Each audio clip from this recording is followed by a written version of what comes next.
Film story Hindi में आपका स्वागत है। मूवी की शुरुआत कोल माइन में काम कर रहे मजदूरों के साथ होती है। तभी माइन के अंदर तेज धमाका होता है। ऑलिवर जो उसी माइन में काम करता है दौड़कर माइन में जख्मी लोगों को बचाने लगता है, लेकिन वो सब काफी बुरी तरह से जख्मी हो जाते हैं और टेड नाम की शख्स की मौत हो जाती है।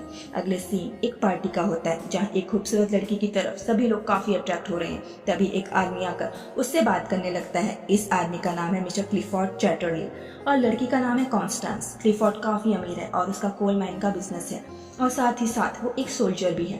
कॉन्स्टेंस बताती है कि वो यहाँ अपनी बहन और फ्रेंड डैकन के साथ आई है और फिर क्लिफोर्ड और कॉन्स्टेंस साथ में डांस करने लगते हैं और दोनों एक दूसरे की तरफ अट्रैक्ट होने लगते हैं। लेकिन डैकन को उनकी नजदीकी पसंद नहीं आती क्योंकि वो कॉन्स्टेंस से प्यार करता है। नेक्स्ट सीन में क्लिफोर्ड और कॉन्स्टेंस की शादी हो रही है। दोनों को शादी की कसमें खिलाई जाती है और कॉन्स्टेंस लेडी चैटरले बन जाती है। शादी के बाद दोनों हनीमून पीरियड होता है। दोनों एक दूसरे की बाहों में खोए होते हैं और टूटकर एक दूसरे से प्यार करते हैं। लेकिन क्लिफोर्ड को फिर से युद्ध में जाना पड़ता है और युद्ध में लड़ाई के दौरान क्लिफोर्ड घायल हो जाता है और जब वो घर वापस लौटता है तो हम देखते हैं कि उसकी कमर के नीचे का हिस्सा अब किसी काम का नहीं रहा। ये देखकर लेडी चैटरली, जिसकी अभी अभी नई शादी हुई है, वो दुखी हो जाती है। अंदर वो क्लिफोर्ड के साथ होती है और क्लिफोर्ड सुसाइड करने की कोशिश करता है। लेडी चैटरली उसे वैसा करने से रोकती है और कहती है, मैं हमेशा तुम्हारे साथ रहूंगी। हाँ, हम फिर से ऑलिवर को देखते हैं जो अपनी मंगेतर को लव लेटर लिख रहा है और फिर ऑलिवर मिस्टर क्लिफोर्ड के पास काम मांगने आता है। क्लिफोर्ड को पता चलता है कि ऑलिवर उसी के अंडर काम करता था। वो उसे अपने यहाँ गेम कीपिंग की जॉब पर रख लेता है। क्लिफोर्ड अपनी सुविधा के लिए एक थ्रॉटल खरीद लेता है। उसे चलाकर वो काफी खुश है। फिर क्लिफोर्ड और लेडी चैटरली दोनों जंगल जाते हैं जहाँ ऑलिवर को बर्ड्स की देखभाल करने के लिए रखा गया है। क्लिफोर्ड वहाँ शिकार करता है। लेडी चैटरली ऑलिवर को एक खास निगाह से देखती है, लेकिन हमारा सख्त लौंडा नहीं पिघलता। सुबह जब लेडी चैटरली क्लिफोर्ड को व्हीलचेयर पर बैठाने की कोशिश करती है तो सपोर्ट टूट जाता है और लेडी चैटरली की कमर पर मोच आ जाती है और उस दिन वो क्लिफोर्ड को नहीं नहला पाती। और फिर मिस बॉल्टन जो क्लिफोर्ड की नर्स है, क्लिफोर्ड को नहलाते हुए उसकी बीवी के खिलाफ उसके कान भरने लगती है और कहती है कि औरतों के पास बस पैसे होने चाहिए उड़ाने के लिए, सब लड़कियां एक जैसी होती हैं। और लेडी चैटरली वो सब सुन लेती है और जब वो सब ब्रेकफास्ट कर रहे होते हैं तो लेडी चैटरली क्लिफोर्ड से कहती है कि उसे मिस बॉल्टन का हमारे पर्सनल मैटर्स में दखल देना पसंद नहीं है। लेकिन क्लिफोर्ड लेडी चैटरली को सीरियसली नहीं लेता। लेडी चैटरली कहती है कि क्या तुम्हें अपनी फिजिकल नीड उससे पूरी करवाना पसंद है? इस पर वो कहता है, मैं बस अपने दो टांगों पर खड़ा होना चाहता हूँ नॉर्मल इंसान की तरह। लेडी चैटरली को सर्वेंट बताती है कि ऑलिवर अपने कॉटेज की कीज मांग रहा है। इस पर लेडी चैटरली खुद से उसे कीज देने के लिए जाती है और ऑलिवर काफी रूडली उससे बात करता है, जिस पर वो गुस्सा होकर वहाँ से चली जाती है। और फिर ऑलिवर लेडी चैटरली को एक माफीनामा लिख कर भेजता है और वो ऑलिवर को देखने लगती है। वो फिर से जंगल आती है और छुपकर ऑलिवर को ताड़ती है। ऑलिवर शर्टलेस होता है। फिर वो ऑलिवर के पास आती है और कहती है कि तुम इतनी दूर मेरे घर बस सॉरी कहने आए थे? अगर मेरे पति ने देख लिया होता तो क्या होता? फिर वो कहती है कि ये जगह काफी खूबसूरत है, वो यहाँ आकर पेंटिंग्स करना चाहेगी। ऑलिवर कहता है, मैं थोड़े दिनों में ये जगह साफ करके आपके लायक बना दूंगा और खुद कोई और जगह ढूंढ लूंगा। लेडी चैटरली कहती है कि क्या तुम मुझे पसंद नहीं करते? क्या मैं इतनी बुरी हूँ? और गुस्सा होकर वहाँ से जाने लगती है। ऑलिवर कहता है, ये जगह आपकी है, मैं तो बस यहाँ काम करता हूँ। तभी बारिश होने लगती है और वो पूछती है कि क्या आसपास कोई शेल्टर है? ऑलिवर और वो ऑलिवर के कॉटेज में आ जाते हैं और ऑलिवर आग जलाता है। लेडी चैटरली अपने शरीर को गर्म करने लगती है, लेकिन अभी ऐसा कुछ नहीं होने वाला जो आपके दिमाग में चल रहा है। और बारिश रुकती है और वो चली जाती है। रात में लेडी चैटरली क्लिफोर्ड के साथ प्यार करने की कोशिश करती है, लेकिन क्लिफोर्ड के नीचे के पार्ट में कुछ हलचल ना होने के कारण क्लिफोर्ड उससे कहता है, कोशिश करने के लिए थैंक्स, लेकिन मुझे कुछ फील नहीं हो रहा। इस पर वो कहती है, कोई बात नहीं, तुम मुझे खुश करो, मुझे सब फील होता है। लेकिन क्लिफोर्ड कहता है कि वो बहुत थक गया है और फिर दोनों प्यासे ही सो जाते हैं। अगले दिन क्लिफोर्ड अपने नीचे वाले पार्ट्स पर करंट लगवाता है ताकि वो पार्ट किसी के काम आ सके, लेकिन वो तरीका सक्सेसफुल नहीं होता और क्लिफोर्ड रोने लगता है। लेडी चैटरली फिर ऑलिवर के पास आती है और ऑलिवर चूजों की टेक केयर कर रहा है। वो उससे कहती है कि वो उन चूजों को टच करना चाहती है। ऑलिवर उसे एक चूजा पकड़वाता है और लेडी चैटरली मौके का फायदा उठाकर ऑलिवर के हाथों को टच करती है और जानबूझकर इमोशनल हो जाती है। हमारा सख्त लौंडा यहाँ पिघल जाता है और फिर वो दोनों कॉटेज के अंदर जाकर एक दूसरे के साथ खेलने लगते हैं और फाइनली घपाघप करते हैं। प्यासी धरती पर फाइनली बारिश होने लगती है। ऑलिवर को जिंदगी जीने की वजह मिल जाती है। दोनों एक दूसरे से मिलने का इंतजार करने लगते हैं।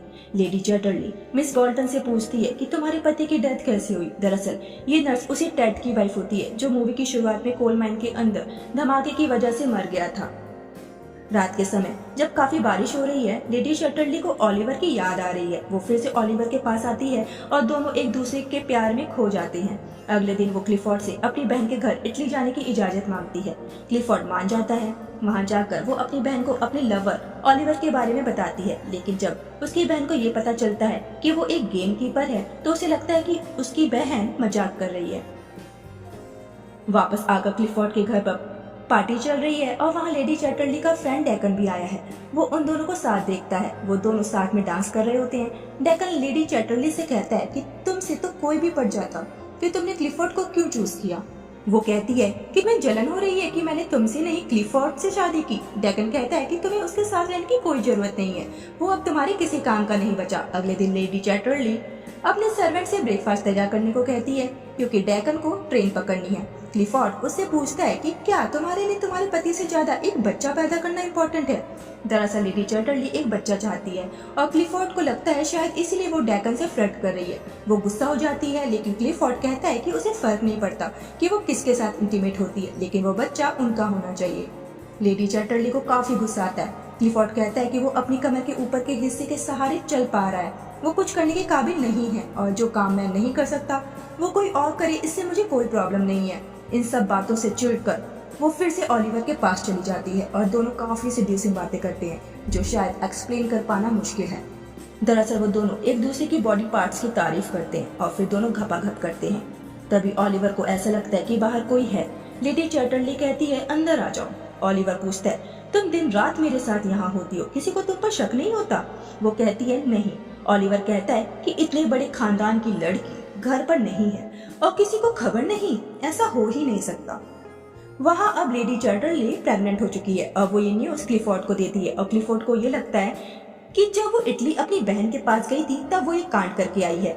लेकिन क्लिफोर्ड खुश है, वो उस आदमी का नाम जानना चाहता है, लेकिन लेडी चैटरली बताने से मना कर देती है। अगले दिन क्लिफोर्ड और लेडी चैटरली जंगल जाते हैं और पीछे से ओलिवर आ जाता है और क्लिफोर्ड के आगे चले जाने के बाद ओलिवर और लेडी चैटरली एक दूसरे को किस करने लगते हैं और क्लिफोर्ड उसे आवाज लगाता है। क्लिफोर्ड की थ्रॉटल गीली मिट्टी में फंस गई है और वो ओलिवर से धक्का लगाने को कहता है और कोल माइन में काम करने की वजह से ओलिवर के लंग्स खराब हो गए हैं और क्लिफोर्ड की थ्रॉटल को धक्का लगाने की वजह से ओलिवर के लंग में जोर पड़ता है और उसको खांसी शुरू हो जाती है। लेडी चैटरली क्लिफोर्ड से डॉक्टर को बुलाने को कहती है। क्लिफोर्ड कहता है जाने दो, वो एक सर्वेंट है, लेकिन वो ओलिवर के पास चली जाती है। वहाँ ओलिवर को लगता है कि लेडी चैटरली ने उसे बस प्रेग्नेंट होने के लिए यूज किया है, लेकिन वो कहती है कि मैं तुमसे प्यार करती हूँ, मैंने किसी के साथ ऐसा फील नहीं किया जैसा तुम्हारे साथ रहने पर करती हूँ।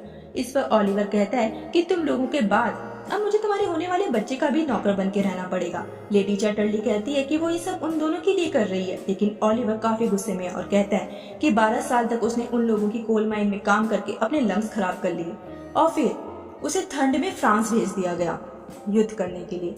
मेरी लाइफ तुम लोगों की तरह खूबसूरत नहीं है, जाओ अपने पति के पास। वहाँ क्लिफोर्ड अपने होने वाले बच्चे की खुशी में जश्न मना रहा है, लेकिन उसे मिस ब्लॉटन से पता चलता है कि उसकी वाइफ के पेट में पल रहा बच्चा ओलिवर का है और वो ये बात जानबूझकर क्लिफोर्ड को बताती है क्योंकि वो क्लिफोर्ड से बदला लेना चाहती है, क्योंकि उसी की कोल माइन में काम करते हुए उसके पति की डेथ हो गई थी।